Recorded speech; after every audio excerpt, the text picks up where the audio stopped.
अस्सलाम वालेकुम, hi this is Moin. इस वीडियो हम लोग बात करने वाले हैं स्ट्रक्चरल क्लासिफिकेशन ऑफ प्रोटीन के बारे में। बेसिकली एज वी नो कि हमारी प्रोटीन की बायोकेमिस्ट्री सीरीज चल रही थी एंड और उस सीरीज में हम लोग डिफरेंट किस्म के टॉपिक्स को डिस्कस करके आ चुके हैं। हम लोग अमाइनो एसिड को कंप्लीट कर चुके हैं। अब हम लोग मूव कर रहे हैं towards the actual structural basis of protein के। एक्चुअल में जो आपके पास फंक्शनल प्रोटीन होता है उसके जो स्ट्रक्चर होता है वो किस तरह से बनता है, तो अगली इन 6 से 8 वीडियो में हम लोग उसी को ही कवर अप करेंगे। सो आइए डिस्कशन को स्टार्ट करते हैं। सो अब तक हम लोगों ने क्या देखा? अब तक हम लोगों ने ये देखा कि हमारे पास लिविंग सिस्टम में एक प्राइम नंबर का आपके पास बायोमोलिक्यूल होता है, उसको आप लोग प्रोटीन कहते हैं, है ना। और जो प्रोटीन है वो आपके पास क्या है? वो आपके पास एक पॉलीमर है और उसके पॉलीमर के मोनोमर्स जो हैं, राइट, यानी उसके जो मोनोमर्स हैं वो आपके पास अमाइनो एसिड्स होते हैं। और amino acid as we know कि इस तरह से छोटे छोटे अमाइनो एसिड होते हैं जो कि आपस में पेप्टाइड बॉन्ड की मदद से जुड़े हुए होते हैं, इस तरह से। सही है। ये आपके पास एक प्रोटीन का आपके दिमाग में, अगर आप अभी तक एक बिगिनर हैं तो ये जनरल सा स्ट्रक्चर है। लेकिन अगर मैं आपको कहूं कि लिविंग सिस्टम में या फिर बायोलॉजिकल सिस्टम में इस प्रोटीन की कोई वैल्यू नहीं है, मतलब ये किसी किस्म का कोई फंक्शन परफॉर्म नहीं कर सकता, ये एक सिंपल अमाइनो एसिड का सीक्वेंस आप लोग देख रहे हैं। हालांकि मैंने ये ड्रॉ नहीं किया कि ये कौन सा अमाइनो एसिड कौन सा है, लेकिन आपके दिमाग में प्रोटीन तो ये होगा ना कि एक अमाइनो एसिड दूसरे अमाइनो एसिड मिलता है, प्रोटीन बन गया। नहीं, it's nothing, it's just a start. असल में ये जो एक अमाइनो एसिड का सीक्वेंस है ये डिफरेंट स्टेप से होते हुए एक पर्टिकुलर कन्फर्मेशन इख्तियार करता है, जिसको आप लोग एक्टिव कन्फर्मेशन ऑफ प्रोटीन कह सकते हैं। Active conformation conformation of protein, यानी कि वो कन्फर्मेशन जिसके अंदर एक प्रोटीन लिविंग सिस्टम में पाया जाता है। यानी इन शॉर्ट ये कि ये जो आप लोग इस वक्त ये जो अमाइनो एसिड का सीक्वेंस देख रहे हैं ये खास किस्म से फोल्ड होगा, मतलब कि डिफरेंट किस्म के आपके पास स्ट्रक्चर्स हैं, राइट, जिसको आप लोग primary, secondary, tertiary and quaternary structure कहते हैं, वो इस अमाइनो एसिड के सीक्वेंस से बनेंगे। यानी पहले ये जो है इस वक्त आप लोग देख रहे हैं ये आपके पास प्राइमरी स्ट्रक्चर है, इसके बाद इससे आपके पास सेकेंडरी स्ट्रक्चर बनेंगे। The most common ones are alpha helix and beta sheet, जिसको आगे जाके हम लोग डिस्कस करेंगे। उसके बाद उससे टर्शरी बनेगा, उसके बाद सुपर सेकेंडरी बनेंगे, सुपर सेकेंडरी से फिर आपके पास टर्शरी बनेगा, और टर्शरी जब आपके पास एक दूसरे टर्शरी मिलेगा जिसको आप लोग क्वार्टरी कहते हैं, और वो फिर आपका जाकर एक्टिव कन्फर्मेशन होगा प्रोटीन का। अच्छा देखें, एक जो प्रोटीन है ये एक्टिव कन्फर्मेशन में तब आता है जब ये फोल्ड होता है। तब क्या होता है? फोल्ड। आगे जाके हम लोग प्रोटीन फोल्डिंग को भी डिस्कस करेंगे, फोल्डिंग। लेकिन ये जो आपका प्रोटीन है ये बहुत सारे, यानी जो सिंपल अमाइनो एसिड का सीक्वेंस है ये बहुत सारे डिफरेंट वेज में एक दूसरे के ऊपर फोल्ड हो सकता है। यानी फॉर एग्जांपल सपोज कीजिए कि एक तो इसके फोल्ड होने का तरीका ये ना कि ये जो है ये मतलब कि ये सीक्वेंस या इस तरफ इस तरह से बेंड हो जाए यूं, दूसरा ये कि ये इसके ऊपर हो जाए यूं, दूसरा ये कि एक सर्कुलर में आ जाए, तीसरा ये है कि ये इस तरह से जेड बना दे। मतलब कि इस एक सिंपल अमाइनो एसिड के सीक्वेंस से बहुत सारे आपके पास स्ट्रक्चर्स हैं वो पॉसिबल्स हैं। लेकिन उन स्ट्रक्चर में से एक, यानी एक उसमें से ऐसा होगा, एक उसकी कंफर्मेशन ऐसी होगी जो कि लिविंग सिस्टम में फंक्शनली एक्टिव होगी। उस एक कंफर्मेशन को आप लोग एक खास नाम देते हैं, उसको आप लोग कहते हैं native confirmation. Native confirmation, native confirmation. Native confirmation क्या होती है? एज आई सेड दैट कि ये पॉलीपेप्टाइड बहुत सारे डिफरेंट फोल्डिंग्स के जरिए से बहुत सारे डिफरेंट फॉर्म्स इख्तियार कर सकता है, लेकिन उन डिफरेंट फॉर्म्स में से एक फॉर्म ऐसी होगी जो कि बायोलॉजिकल सिस्टम में, यानी एक्चुअल में सेल के अंदर वही प्रोटीन की वो फॉर्म एग्जिस्ट करी होगी, उस फॉर्म को आप लोग कहते हैं नेटिव कंफर्मेशन। अच्छा, एक पॉलीपेप्टाइड, ठीक है, यानी जो एक सिंगल अमाइनो एसिड का सीक्वेंस होता है उसको एक नेटिव कंफर्मेशन तक पहुंचने के लिए कुछ स्ट्रक्चरल स्टेप से होकर गुजरना पड़ता है। अच्छा, सो आपको पता है ना कि जो आपके पास स्ट्रक्चरल क्लासिफिकेशन है वो आपके पास 4 किस्म की, यानी प्रोटीन के 4 स्ट्रक्चर्स हैं, 4 प्रोटीन स्ट्रक्चर्स। अगर उनका नाम मैं कुछ लिखूं तो first of all we have primary structures, जिसको हम लोग इस वीडियो में देखने वाले हैं, ठीक है। Then we have secondary structures, let me secondary. इस तरह से आपके पास थर्ड नंबर पर टर्शरी आते हैं। इन सब को हम लोग इन अपकमिंग वीडियोस स्टडी करने वाले हैं। And fourth we have quaternary structures. Quaternary, इसको हम लोग इस तरह से 1 डिग्री 2 डिग्री के नाम से भी इस तरह से आप लोग बहुत सारी जगहों पे देखेंगे। 1 डिग्री यानी primary, 2 degree means secondary, tertiary and quarter. लेकिन आपको प्रोटीन के 3D स्ट्रक्चर, यानी छोटी कि आपको प्रोटीन की नेटिव कंफर्मेशन को समझने के लिए कुछ आपने बहुत इंपॉर्टेंट बातें आपने जहन में रखनी, तो आइए उसको पहले डिस्कस कर लेते हैं। So we have some points जो कि जरूरी है किसके लिए? टू अंडरस्टैंड 3D कंफर्मेशन, यानी असल में जो नेटिव कंफर्मेशन है यानी कि एक प्रोटीन 3 डायमेंशन में किस तरह से होता है उसको समझने के लिए कि वो किस तरह से बनता है, you have to go through some rules और some points, you can say some concepts, ठीक है। अच्छा, the first one is that कि जो आपके पास प्रोटीन की कन्फर्मेशन होती है, प्रोटीन की कन्फर्मेशन, ठीक है, वो डिपेंड करती है, depends on primary structure of protein. अब इसको डिस्कस करते ये है क्या, लेकिन आपने ये पॉइंट पहले गौर करना है, यानी आपके पास प्रोटीन की जो एक्चुअल बायोलॉजिकल नेटिव कन्फर्मेशन है, प्रोटीन की कन्फर्मेशन वो किस पे डिपेंड करती है कि उसका प्राइमरी स्ट्रक्चर क्या है। फिर जो आपके पास प्रोटीन का फंक्शन है, प्रोटीन का फंक्शन कि वो कौन सा फंक्शन परफॉर्म कर रहा है, ये डिपेंड करता है कि उसकी कन्फर्मेशन क्या है, यानी उसकी जो नेटिव कन्फर्मेशन है, ठीक है, वो डिसाइड करती है कि उस प्रोटीन ने किस किस्म के फंक्शन परफॉर्म करने हैं, ठीक है।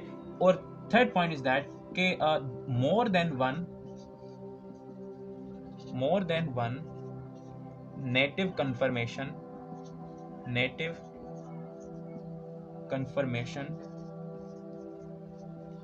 Of protein is also possible, मतलब कि लाजमी नहीं है कि जो मैंने आपको पीछे ये बताया ना कि जो आपके पास नेटिव कन्फर्मेशन होती है वो बहुत सारी कन्फर्मेशन में से सिर्फ मतलब एक ही होती है, लाजमी नहीं है कि हर प्रोटीन में एक ही ऐसी कन्फर्मेशन हो जो कि फंक्शनली एक्टिव हो। मोस्टली ऐसा ही होता है, लेकिन बहुत सारे प्रोटीन्स ऐसे हैं, इवन कि जो हीमोग्लोबिन है, जो कि हमारी इस पूरी सीरीज का बहुत इंपॉर्टेंट टॉपिक होने वाला है, जो कि हम लोग आगे जाकर डिस्कस करेंगे, उसमें भी आप लोग देखेंगे कि एक ही हीमोग्लोबिन की मोर देन वन आपके पास कन्फर्मेशन निकल के आती है, लेकिन वो डिपेंड करता है कि वो किस किस्म की कंडीशन में है। तो there are more than one native confirmation of protein are also possible.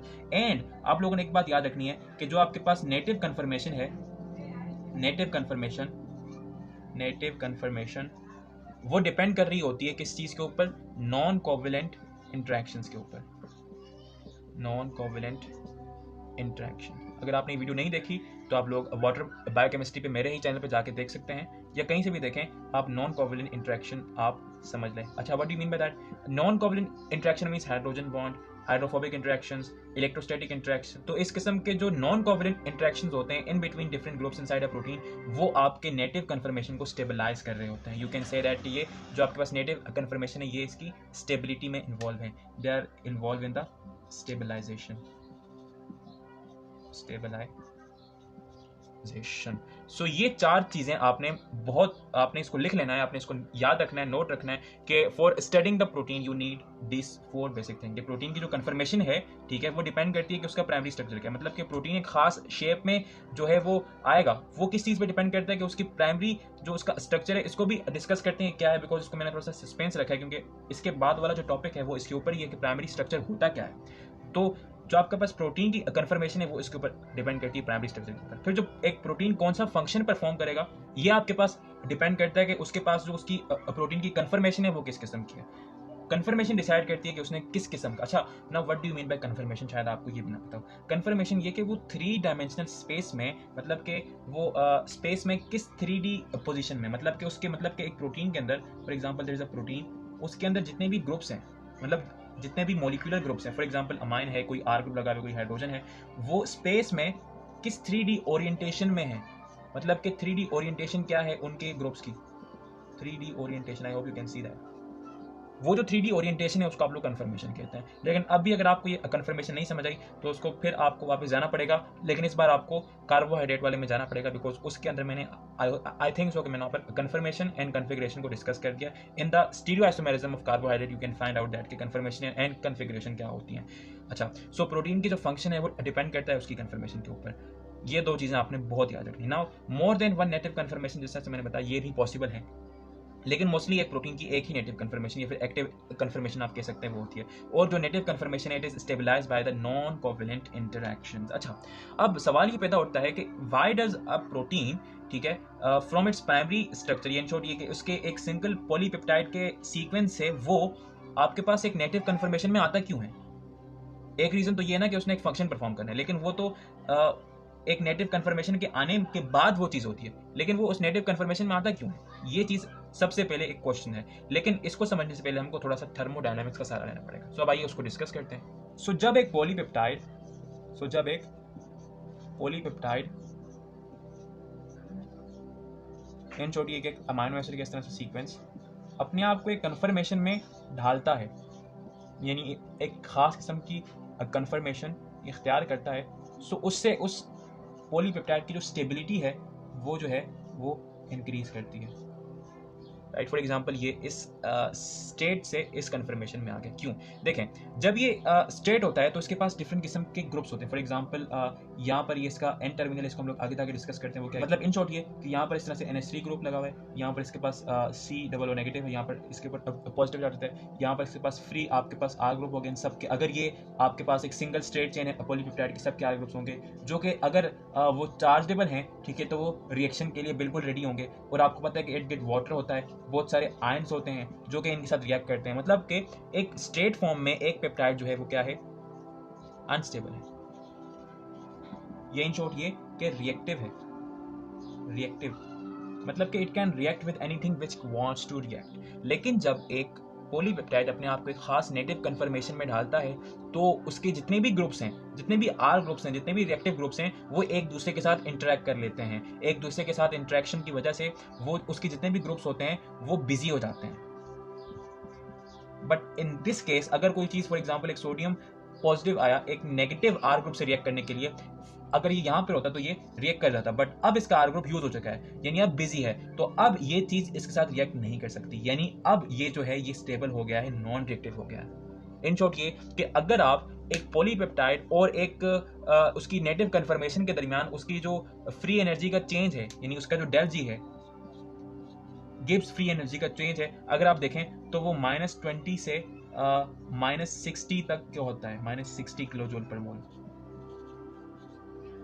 मतलब कि जब एक पॉलीपेप्टाइड अपने आप को एक स्टेट चेंज से एक कन्फर्मेशन में ढालता है तो वो इतनी एनर्जी लूज करता है, और अगर कोई चीज़ एनर्जी लूज करती है तो वो जो चीज़ है वो स्टेबल हो जाती है। अब आइए बात करते हैं प्राइमरी स्ट्रक्चर ऑफ प्रोटीन के बारे में। सो अब आइए डिस्कस करते हैं प्राइमरी स्ट्रक्चर ऑफ प्रोटीन को। अच्छा, इसको आप लोग 1 डिग्री भी कहते हैं, मतलब कि 1 डिग्री स्ट्रक्चर, इसको आप लोग प्रोटीन की बैकबोन भी कहते हैं, और इसका एक और नाम आप लोग लेटर ऑन जाके देखेंगे, इसको आप लोग सब यूनिट भी कहते हैं। यानी जब कोई आप लोग ये देखेंगे प्रोटीन सब यूनिट, मतलब कि उसका मतलब होता है कि एक प्रोटीन का प्राइमरी स्ट्रक्चर यानी उसकी बैकबोन, राइट। अच्छा, सो आपको पता है, अच्छा first of all what do you mean by that?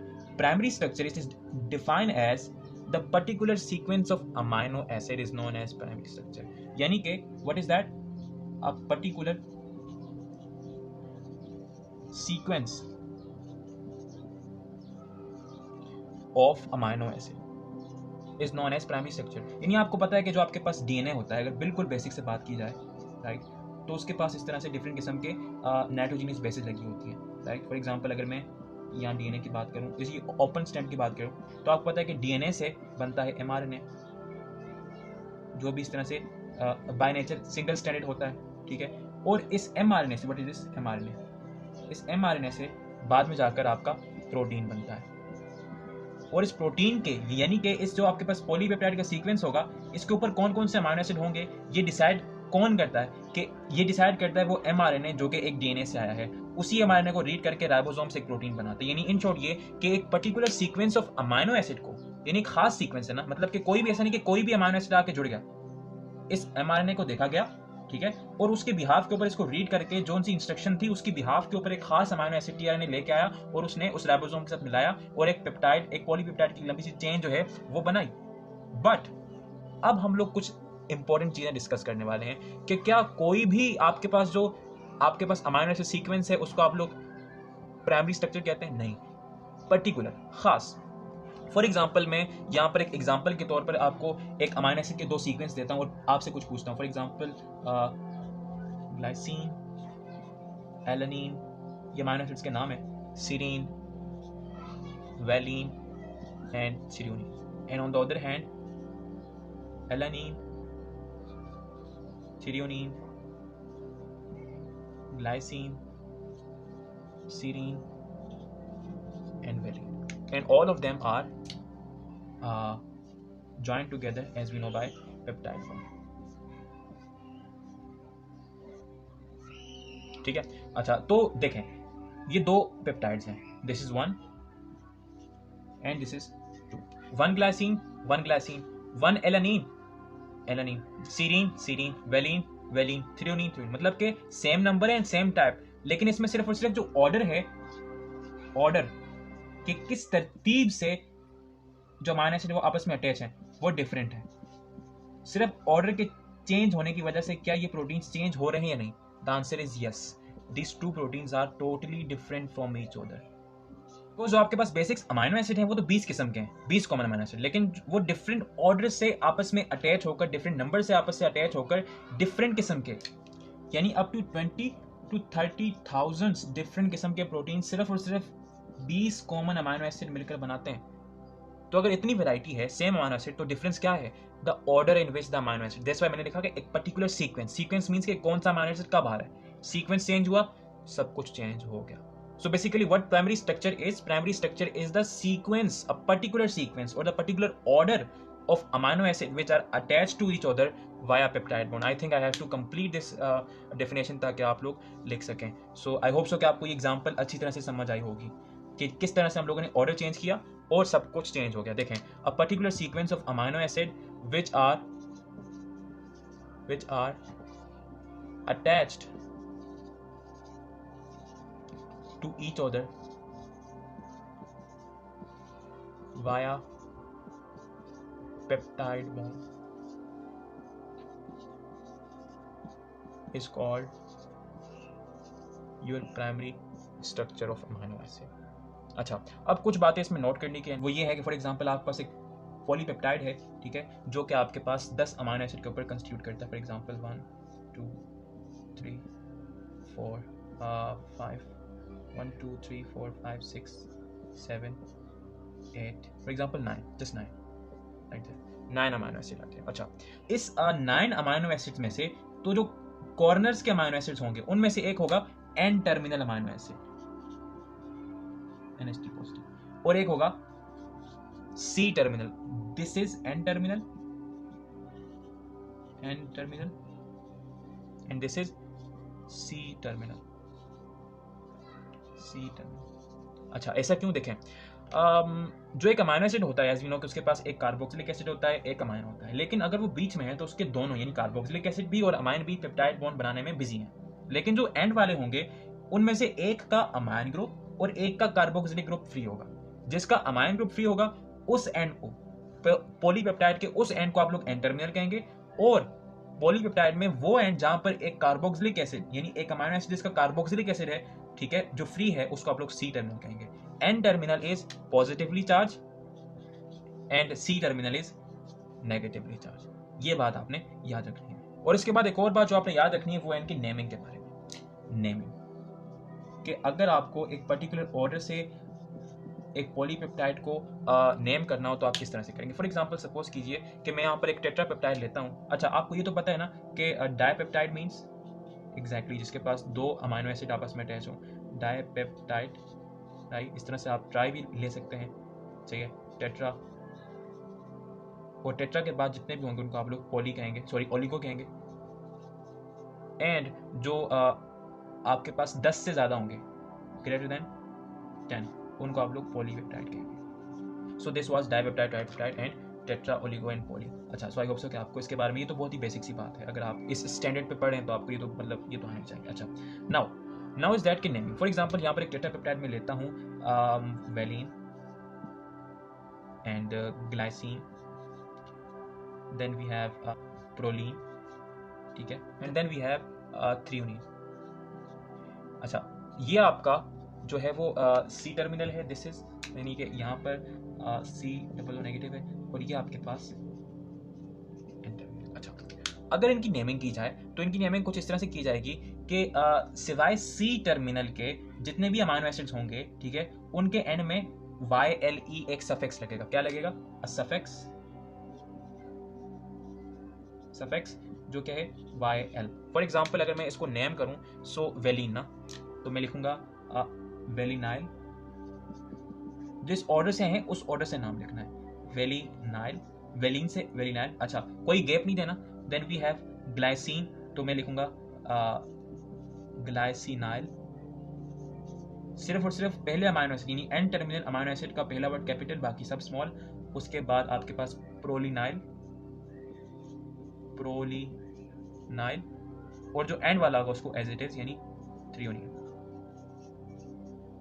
So this is the way you can write the name of a polypeptide. आपने बात ये तकनी है कि विदाउट यानी सिर्फ और सिर्फ सी टर्मिनल अमाइनो एसिड को छोड़ के, वो अमाइनो एसिड जो कि बिल्कुल एंड में होगा उसको छोड़ के जितने भी अमाइनो एसिड हैं उसको इस तरह से बगैर स्पेस दिए लिखना है, और हर अमाइनो एसिड के नाम के बाद ये सफिक्स लगाना है। सफिक्स मीन जो कि एक नाम के आखिर में आता है, which is YL। For example this valine, glycine, proline, threonine is also known as valinyl, glycinyl, prolinyl, threonine, right. ये इसकी नेमिंग होगी। अच्छा, आप लोग सोच रहे होंगे कि why we have to start from the N terminal and why we have to end at the C terminal. देखें, जब प्रोटीन बनता है ना तो उसकी जो प्रोटीन की फॉर्मेशन होती है, तो जिस अमाइनो एसिड से प्रोटीन बनता है उसका एन टर्मिनल फ्री होता है। मतलब the first amino acid which is going to attach on a ribosome for the formation of a polypeptide in translation is N terminal amino acid, और the end one is the C terminal. असल में होता यह है कि जो आपके पास C terminal होता है वो जाकर एन टर्मिनल पे अटैक करता है, ठीक है। तो उसके लिए आपको जो सी टर्मिनल होगा उसको एक खास एंगल में रखना पड़ेगा ताकि वो एक दूसरे अमाइनो एसिड के एन टर्मिनल पर अटैक कर सके।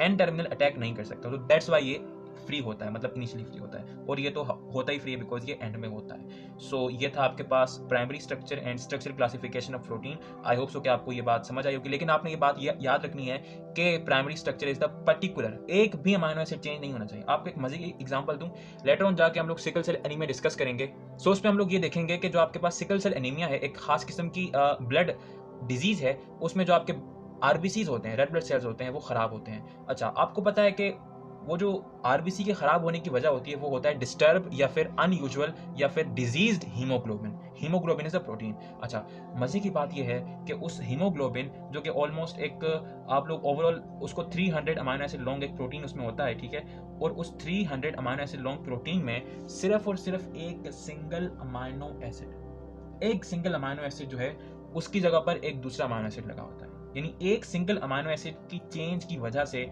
पूरा का पूरा जो प्रोटीन है वो डिस्टर्ब हो गया। ये बात आपने याद रखनी है। सो प्राइमरी स्ट्रक्चर और the particular sequence of amino acid is so much important कि वो एक सिंगल सीक्वेंस, मतलब कि एक सिंगल अमाइनो एसिड के रिप्लेस होने की वजह से, एक सिंगल अमाइनो एसिड के रिप्लेस होने की वजह से पूरा का पूरा प्रोटीन नॉन फंक्शनल हो गया, ये उसके फंक्शन की उतनी एफिशिएंसी नहीं रही। So you can imagine that कि ये प्राइमरी स्ट्रक्चर्स कितने इंपॉर्टेंट है।